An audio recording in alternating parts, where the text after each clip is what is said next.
Rockline welcomes Slash of Guns N' Roses and Lars from Metallica. So get your questions ready and call us toll-free in the one-number toll-free from anywhere in North America.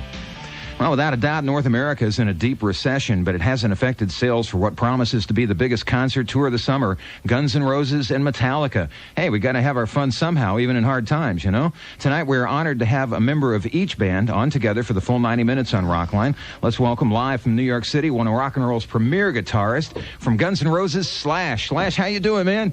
I'm fine. How are you? I'm doing great. It's great to have you back again. We got your pictures sitting right Oh, no, you're going to deface my picture again? Oh, man. And also, no, we won't deface it. You already got a mustache. Already done it myself, huh? Yeah. We'd also like to welcome Metallica's timekeeper, chief spokesman, and always the man with the best seat in the house, Mr. Lars Ulrich. Lars, how you doing, man? I'm good, Bob, man. It's I'm back. Yeah, back again. You know, third time, huh? I owe you two guys really a big favor for coming on Rockline independently and then together immediately after the Freddie Mercury AIDS awareness concert. Yeah, so thanks to both of you guys for doing that. Really appreciate that. That was a fun one. I woke up the next day and I think I was on Rockline for about an hour last night. I don't remember any of it. I remember you saying at one point, I can't believe I'm in London and talking to some guy in Omaha and nationwide radio in another continent, you know? Yeah, that was a big one. That's how Rockline works. Have you two guys known each other for a while, or are you just becoming friends For a now? while, yeah. We have some good stories, actually. I don't think we could tell any of them on the radio, but... we have some good stories. That's why we hang out and do these radio things, and we can talk to you and actually screw with you. Yeah, well, you all do a pretty good job of that, you know, and I thank you for it. We've actually known each other since it goes actually way back to before their first record came out back in L.A. There was this guy named Peter Paterno, remember? I have a very vivid picture of a little car, right? Metallica's already established, and I'm in the back seat, and I've never met these guys, and we're cruising around Hollywood, basically just getting drunk and so on, and I never met these guys, and I was just like, okay. Our lawyer was like, saying, well, you got to go hang out with these guys, Guns N' Roses. They're like really cool and they have the same attitudes as you guys, and they don't care about the business. They don't care about anything. They're just like you guys. And we went down to L.A. and it's like, you're right. They don't care about anything. Let me stress this point. It was a really small car. Oh, man. Well, it's nice to have guys that just want to play music instead of getting caught in all the trappings that go with it, you know? That was the whole thing. I got to ask each of you, and we'll start with Slash. What do you remember most about that Freddie Mercury show? That was really quite a day over there. Well, actually, the nicest thing about it was the fact that it separated itself from being just a big concert. It was like an awareness thing, and it did happen. Oh God, I can't get into all that. With rock and roll and stuff, we all, sort of got to a point where AIDS, I don't want to get into it.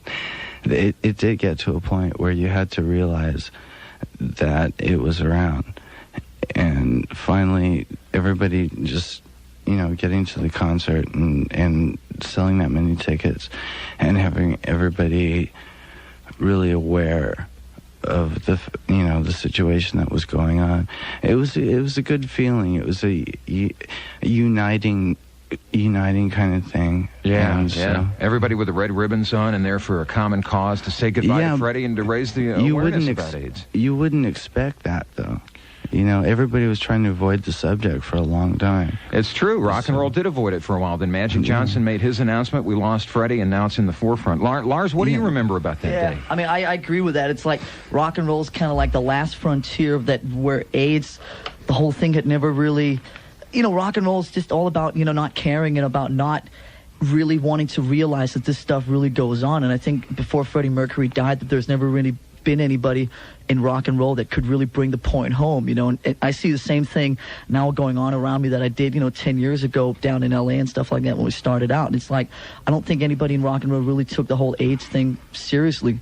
And I think in a couple of years, you're probably going to have a domino effect, unfortunately, where a lot of people are just going to unfortunately start falling by the wayside. It's, I think that's going to wake a lot of younger kids up. But right now, it's like, rock and roll is just all about not caring and just living outrageously and, dying young and all that kind of stuff, which is kind of too bad. night. But I think it was good that, we'd never really partaken in any kind of causes or any kind of political things like that. And we were proud to lend our name for the first time ever to any kind of thing like that, and being there with all the other guys and all the other bands that we knew and stuff like that, and then just for the guys in Queen and stuff like that. It was a big day. Thank God Freddie had the courage too to go public with it at the end. And Slash, the best feeling about that was that in light of the tragedy, and Freddie dying and so on, it's great that everybody came together and really actually realized what the situation was.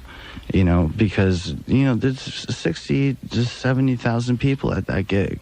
Yeah. Right. Yeah. So it was a realization of what's going on. It was cool. We're going to start with a track that was recorded at Wembley Stadium by Guns N' Roses, not at the Freddie Mercury show, but actually a year before, back in 1991. Since we are talking about this concert tour with Metallica and Guns N' Roses, we will play a lot of live tracks for you tonight, including this one, Live and Let Die by Guns N' Roses on Rockline.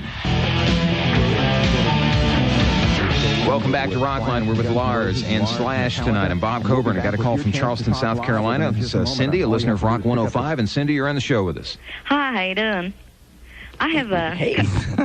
Hello. How y'all doing? You ever had a big 10-inch mic up here? I have a couple of quick questions for Slash. Yeah. First of all... I'll just leave. Pardon? I'll just leave. Go ahead. First of all, I'd like to know, how do you find time for all your other projects in addition to the time you spend with Guns N' Roses? It's easy. On days off, you just go work with, whoever you want to work with.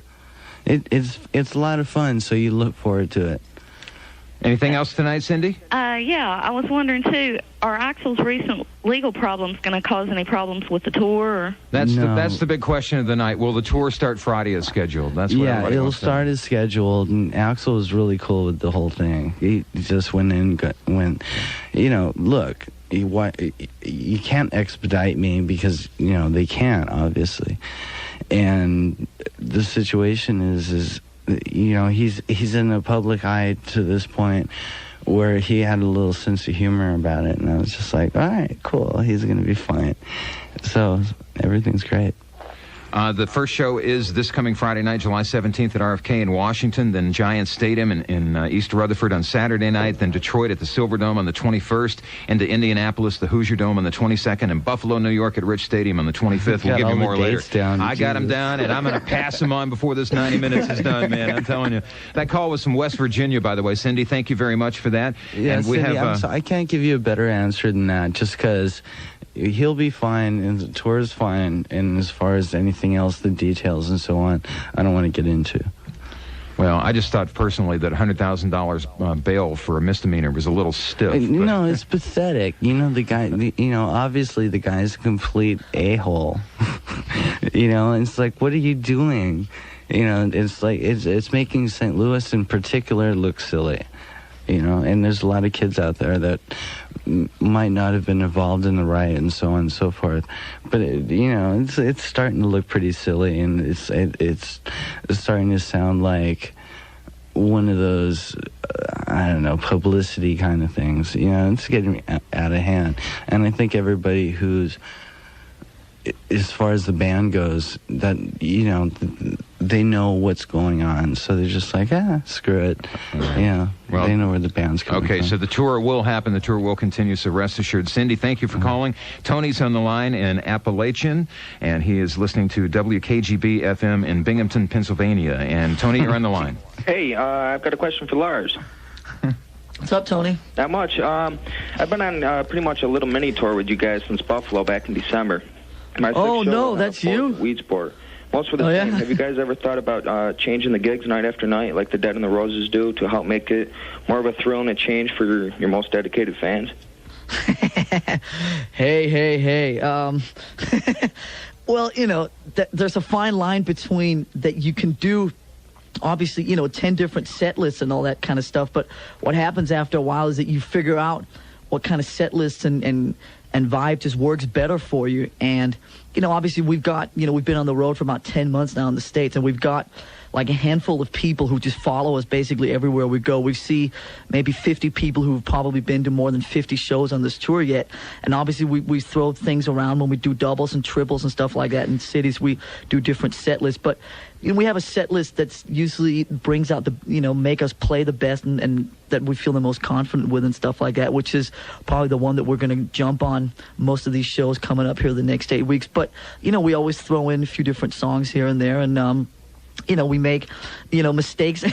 We make mistakes in different songs every night too, which hopefully adds to the to the vibe. And James does different raps, and we all pull sillier faces each night and stuff like that. So we try and just mix it up as much as we can. But I think any band that plays as many live gigs as we do comes to a point where they realize what their kind of optimum set list is and what just flows better and what makes them the most confident. Hey, Slash, what do you say? You and I take a second and congratulate Lars and the rest of the band on quintuple platinum. 5 million copies sold in the U.S. alone, man. We have a long story going back. I'm sitting here thinking about it while Lars is talking. I'm going, because when I was in high school, all right, there was these tapes going around. It's a long story. But there was these tapes going around that, Metallica and Megadeth and this whole bit. And it's weird to be sitting next to him and going, we've been through all this shit together. That's cool. So. Yeah. So let me ask you a question, Bob. What is quintuple? How many is that? That's 5 million, baby. 5 million. 5 million but sold, it is the heavy band. Right, so it goes without saying. Yeah, well, I think the U2 bands are, and that's why this tour is going to be so successful. We're going to play a song that was recorded at the Freddie Mercury AIDS Awareness Concert. Oh, no. And this is Metallica. Look out, Lars. Look out, man. Remember what I said earlier about mistakes and all that? Well, be sure and point them out to us, okay? Here's Enter Sandman by Metallica. I'll walk you through the mistakes. Everyone in here is ready to have some fun today, don't you think so? Yeah, we are ready for to have some fun. You bet, man. Enter Sandman, Metallica, recorded live in London at the Freddie Mercury AIDS Awareness Concert. A couple of more live dates for GNR and Metallica. Pittsburgh, PA, Three Rivers on July 26th. Back at Giant Stadium on the 29th. Foxborough outside Boston on July 31st. And then into August, Columbia, South Carolina on the 2nd, Minneapolis on the 5th, and Montreal on the 8th. Got a call from Manassas, Virginia right now. Jason is on the line. Jason's a listener of 98 Rock in Baltimore. You're on. Hey, guys, what's up? Jason. All right, come on, dude. All right, what kind of a name is Jason? Yeah. What's up, man? Not much. I was wondering how long the show's going to be and how you're going to work the stages, because I read an article and it said you guys were going to rotate stages. No, this was a good one, actually, because we went through, like, logistics on our own. Like, okay, what are we going to do? And so we figured it out, basically. We have Metallica stage, and then when Metallica's done, and they play forever, we will play forever, believe me. And then we go on and we do our own stage. It's really one of those things where it's sort of refreshing, because we just go out and we do our own trip, and there's no sort of I don't know, commercial kind of, you go out and you have to do this kind of production kind of thing. We go out and we do our own thing. And so everybody who's going to be at the shows just goes, oh. There it is. We both incorporate a lot of the different things. These guys have been out playing stadiums for a while in Europe and stuff. They got their whole trip, like Slash is saying, and we got our whole thing we got some ideas with the snake pit that we've had indoors. We kind of taken that along, and we got some different things. So both of our bands are basically going to have two complete, basically the normal surroundings that we're used to playing, and we'll each play for forever, basically. So pack a lunch and don't make any plans for the rest of the week. Get some gas, right? No, it's got that sort of like anti-establishment sort of rock and roll thing. Just this is what it is. It's not like a BJ show. I think the only thing that we probably know is that Faith No More will play 45 minutes, and then after that, it's anybody's guess. There you go. It's going to be a long day, really. Yeah. Don't unpack your suitcase and bring a box lunch, man. Exactly. Yeah, don't make any plans for the rest of the week, like I said. Don't put lettuce in your sandwiches. Because we don't know how long we're going to keep you there. We're going to be back with Slash and Lars in just a minute on Rockline and the Global Satellite Network. You can call us toll. Hey, believe it. This is Chris Robinson of the Black Crowes, and we'll be taking your calls live and nationwide next Monday night on Rockline. As the Black Crowes 1 week from tonight we're with Lars and Slash from Metallica and Guns N' Roses, the big concert tour coming up. Richard wants to talk to the guys. He's in Dunn, North Carolina, listening to WRDU 106 in Raleigh. Richard, you're on the Rockline. Hey, how are you all doing? We're rocking right along. Great. I would like to ask Slash, what was it like to work with Spinal Tap on their album? Well, this is one of those situations where I had a bad day of rehearsal, and so I was pissed off. I grabbed a bottle of Jack, got in the car, drove over to the studio, went, "Hi, I'm here." I played the solo like 1 or 2 takes, gone. So that was that. You never even met them. They weren't there. They weren't there. No, they were all there. They were all there. They were watching Laverne and Shirley reruns. You know the guy from Michael McKean, right? No. I don't even know the guy's name, but he looks like Jeff Beck, right? And I was looking at him going, well, he must be the producer. Yeah. That's Nigel Tufnell, yeah. That's Christopher Guest, yeah. Oh, and that's I was great. I did my part, and they were really cool, and then I just split. Oh, that's wonderful. And Lars, I heard somebody ask you a question once if you ever had anything Spinal Tap-ish happen to you, and you told the story about the drums disappearing. Right, yeah. You're playing drums and they sink below the stage? Yeah, I formed Metallica 11 years ago, and everything else since then has been Spinal Tap. Spinal Tap is something that goes through your veins. It's not like something to look at. It's just, there it is. Oh, man. Richard, thanks. Good call. Let's talk to Sherry. She's in Harrisburg, PA. 93.5 WTPA is our affiliate there, and we welcome Sherry to the program now. Yes, hi. My question is for Lars. Hi, Sherry, yeah. Yeah, I was wondering. I've seen like a good bit of your shows and everything, and I've even reviewed your You want us to Coliseum change the set show. list, right? Why don't you write on your own set list, send it to our management, we'll play it for you when we play Pittsburgh. No, that's not the thing. I wanted to know, after seeing so many shows, I wanted to know how you felt about the sudden hype surrounding the band right now. I mean, there were radio stations. I mean, I followed the band since '84, and it's like there were radio stations that wouldn't play your stuff to save their life, and now all of a sudden... And there's still radio stations that won't play it. No, it's, I mean, it's great the way a lot of people have seemed to have opened up to this record. What did it just go, Bob? What was it? Quintuple. Okay, thank you. The word of the evening, which nobody knows that what it means. That or it's a long story. That's the phrase of the evening, yeah. No, I mean, it's... you know, to be totally honest with you, I mean, I knew that sooner or later a lot of people out there in Radio Land would open up to what we were all about. It was just a matter of when, and I think that we just felt that with this record, everything connected and stuff like that. And there's a lot of people in radio now. Not Bob, but there's a lot of people in radio now who act like they've been our friends for like the last 10 years. Right? I'll never act like I'm your friend, man. Right? Especially not after what I did to your picture a few minutes ago. But it's, you know, there's a lot of people out there who are really behind the band now and stuff like that. And it's kind of funny because, you know, one side of me sits there and goes, yeah, you know, where were these idiots, you know, 10 years ago when we were really struggling? The other side sits there and says, you know, it's great that there's so many people that are into what we're doing now and stuff like that. And, you know, we did make a record where a lot of things just lined up right in terms of the sound and the songs and the momentum and so on. So, you know, it's the thing that's really scares me about hype, though, is that, you know, hype is something that doesn't last very long. And when all is said and done, you got to have something, you know, substantial there that's still there when the hype is over. And, you know, I think that we'll hopefully be around for a while making records like the last couple that we've made. And, you know, when this hype thing that you're talking about dies over, that there'll still be a bunch of people out there who'll keep, you know, coming, you know, to our shows, and that we can keep making records that are as different as the first 5 that we've made and stuff like that, and just, you know, keep churning them out like bands like Rush and Led Zeppelin and stuff like that have done. Hey, those people will be there, and there's nothing wrong with playing to a bigger audience, and some of those audiences will be in Toronto, Canada on August 9th. Yeah, I bet you do. Denver. Go ahead. Well, I'm sorry. There's a cool point that Lars is making, though. The reason we're getting together and doing this is just because it's like getting away from the norm and actually, being rock and roll bands as far as getting away from the hype and all the hysteria that goes on.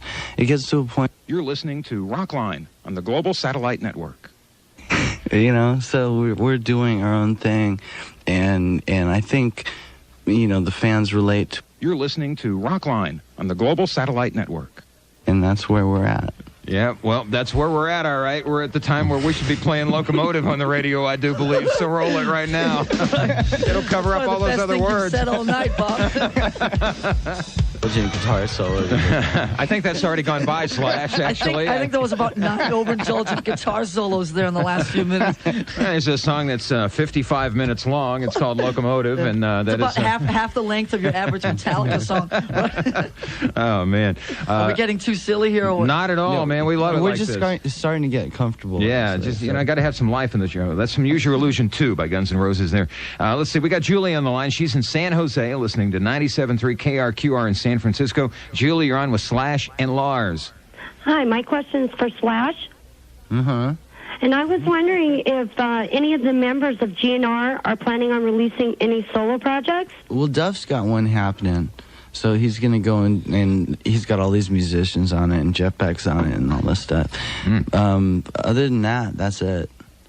Now, can we go public with something that Slash has done or that Duff has done in his private life, or does he prefer to remain private about certain things? That's just, I do projects, they call them. It's fun. It's great to go out and get into other people's environments and go out and play. That's basically it. It's as innocent as that. You just go out and you jam with people. You go to play pool and drink beer all night. Well, this is like where you drink beer all night and you play guitar. It's cool. It's a tough life, but somebody's got to do it, huh, Slash? Yeah. Do we have congratulations? That's a good line. do we have congratulations in order for Duff? What, getting married? Yeah. Sure. Well, good. Congratulations, Duff.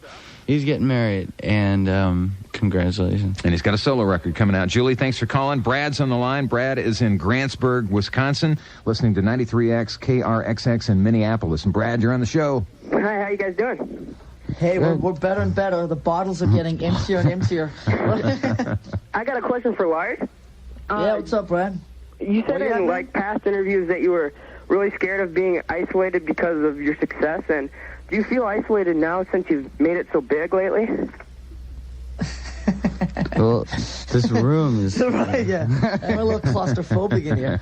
I think, without sounding real stupid about it, I think we're dealing with it pretty well. You got to remember that that this is not, for a lot of bands, and even for, I know Slash can understand this or can relate to this, that, when you wake up one morning and all of a sudden you've sold, 50 zillion records, that can kind of ruin, most of your day for you. But this has been something that's been going on for 10, 11 years, a very steady kind of climb that, every album we put out has just been more successful than the previous one. So, what's going on right now with us selling, what was it, quintuple million records in America and all that. And, that was quintuple. Yeah, thank you, Bob. I think it's something that we're dealing with pretty well. Most of our day-to-day lives aren't really, the hangovers are the same. The office still tells me the same crap every day, and it's, everything is pretty much the same on a day-to-day basis. And there's a lot more people that go to the shows, a lot more people buying the records, there's a lot more people wanting your attention. But I think because it's been kind of just a gradual, steady climb that we're dealing with it pretty well. And maybe if I said, that I was afraid, of getting isolated, I think that we've, we don't, some, read stories about, Michael Jackson or this person, that, they sit in their hotel room 24 hours a day and blah, blah, blah. And we pretty much just continue with our day-to-day activities and just go out and mingle and do what we do. Nothing much has really changed in our daily lives, to answer your question. There you go. If I can throw 2 cents in here on this one. Go for it. For what we've been through, it's great it's a sense of accomplishment. We've gone against what you'd consider the norm in the industry and done what we wanted to do and done I don't know, just something that's like it. You know, you go out and you play the stuff that you believe in, and you go against the grain. It's a really good feeling when you actually get successful. So when you get to that point where you know where you are selling some records and you're reaching all the people, you know, that come to the concerts, then you finally go, okay, all right. So what I was doing is actually, you know, people believe in it, and it's what I grew up on. So I feel good about it. Yeah. You know, and it's something both of our bands can really relate to, because we've done this very much in our own ways, in very similar ways, about just going out and not caring what anybody expected from you, anybody wanted from you, but just going out and, like Slash is saying, just have an incredible amount of belief in yourself and just going out there and just going against the grain and getting on with it. And now people are showing up, and it's great. It's a great motivating factor just to go out and have the balls enough just to keep it going and just go, all right, here it is. And everybody goes, yeah. Brad, there you go. Thanks for the call from Minneapolis. I see you are playing Cities with M. With we can't hear. There's a bad connection. What was that story that Cities with M that were going to be omitted, but that's not the case anymore, is it?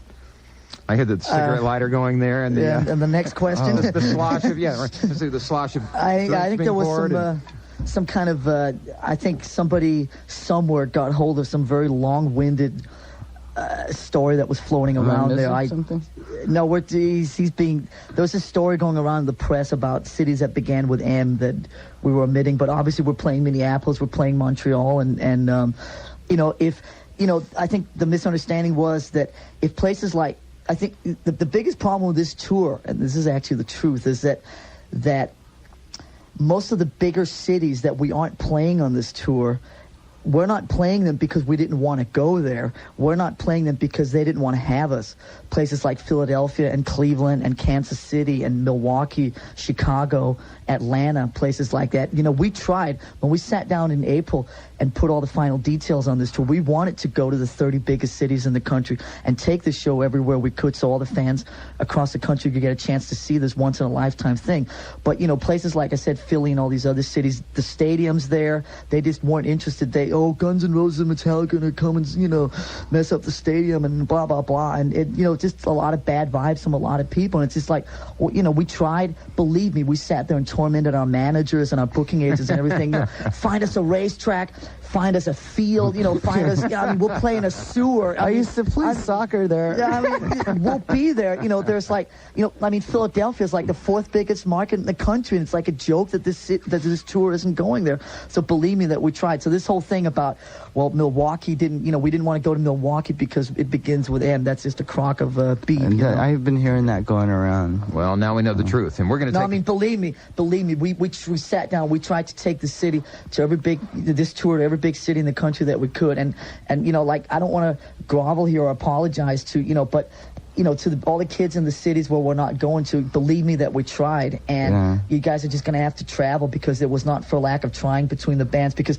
the one thing on this tour was that every time the booking agents and the managers and stuff like that would grind to a halt with something, you know, me and Slash and some of the other guys would have to sit there and basically say, wait a minute, you guys, to our managers, you know, we got to work this out, and we wanted to go to all these cities, so we're sorry. All right, now you got the truth. You got the truth. You got the real story. We're coming back for more. You come back too. It's Lars and Slash on Rockline. We'll be here. Global Satellite Network. I hope you're coming back, because we are. And this is Slash of Guns N' Roses, and you're listening to FM 99 WNOR, the rock and roll station.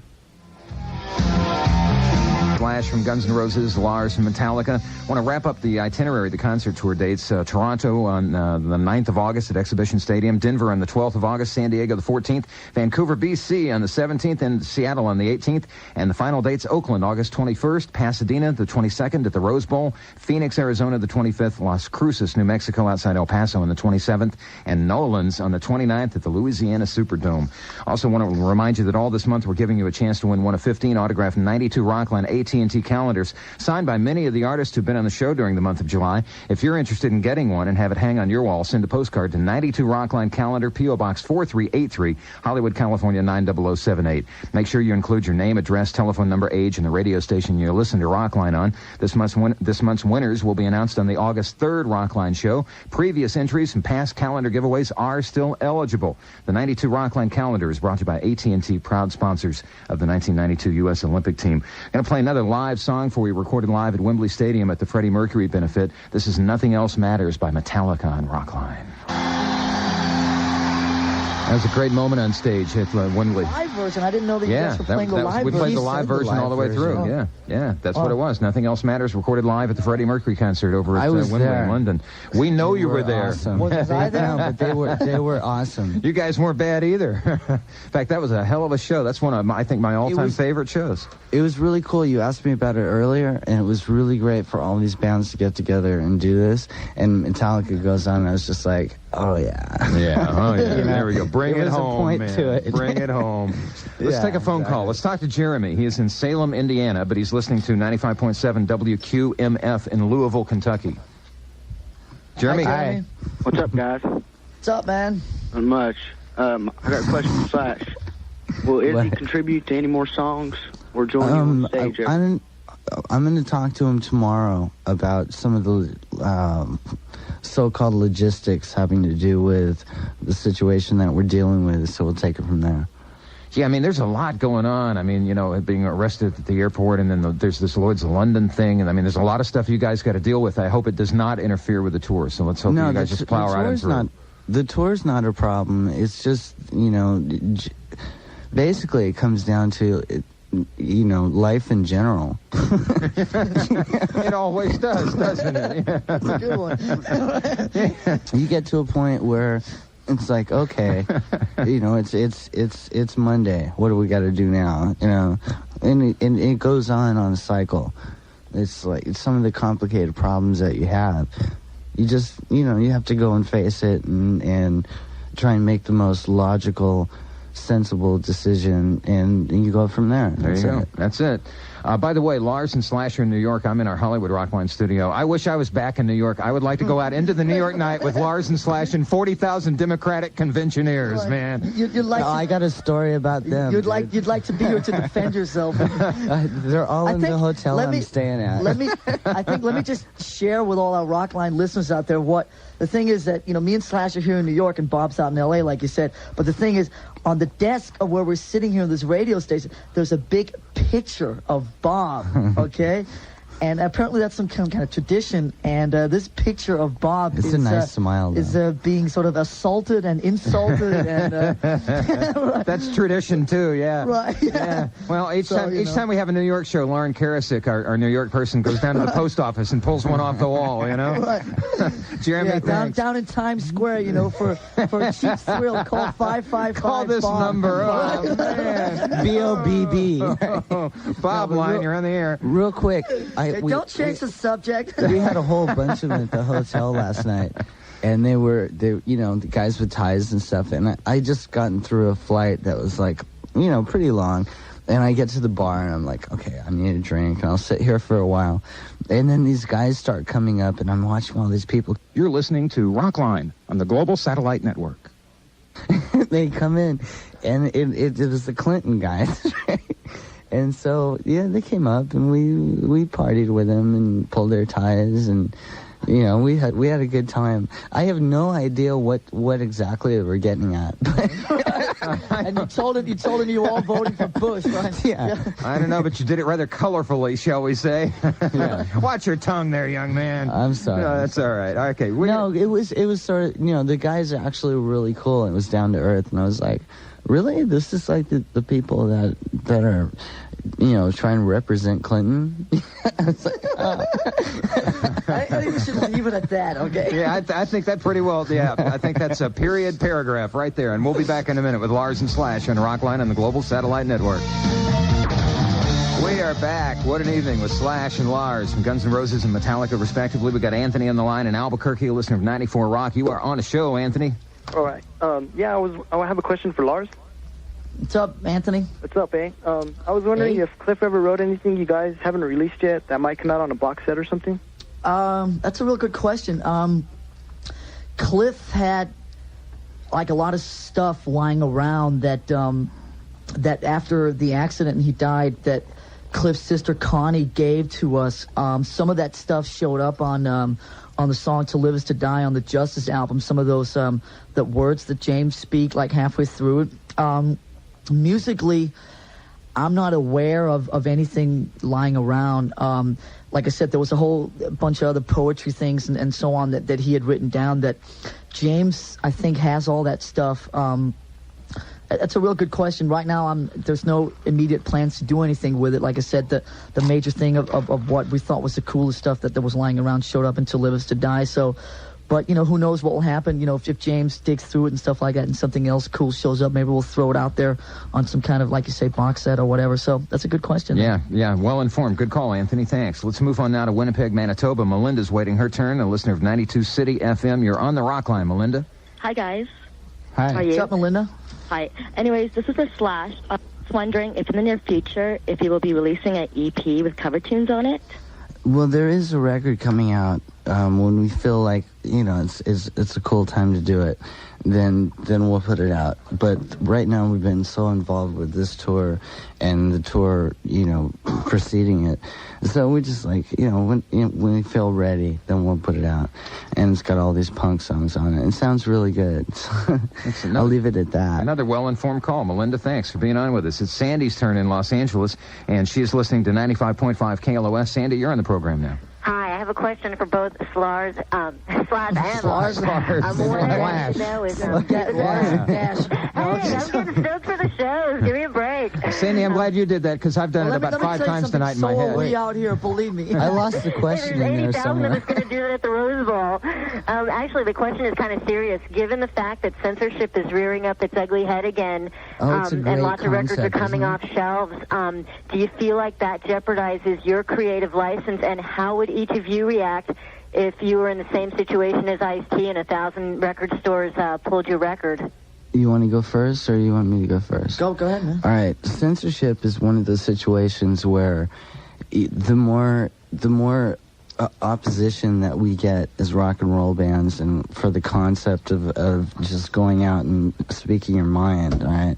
And I don't know. It's one of those things where you can go out and you can stick your finger in the air, or you can really express yourself about certain things that you feel or whatever.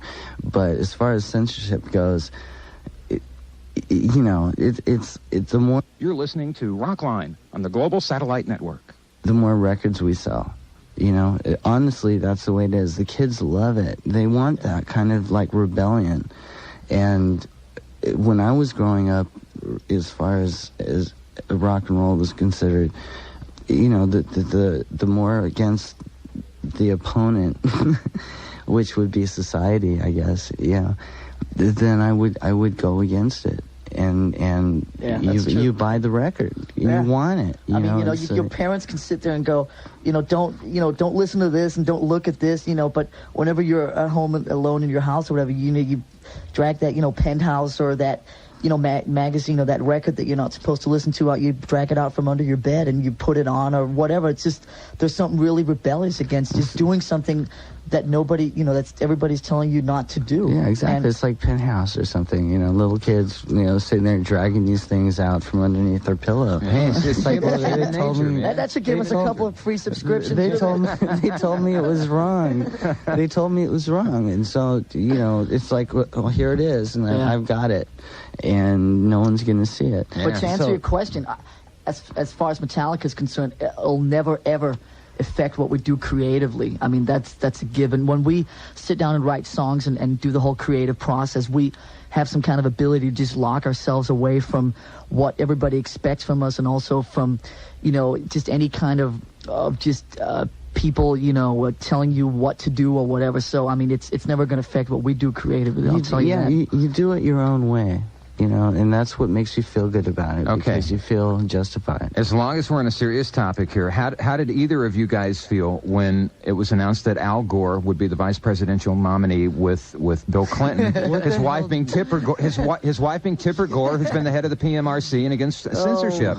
Hey, Tipper, you ever heard of neutral fast? Yeah.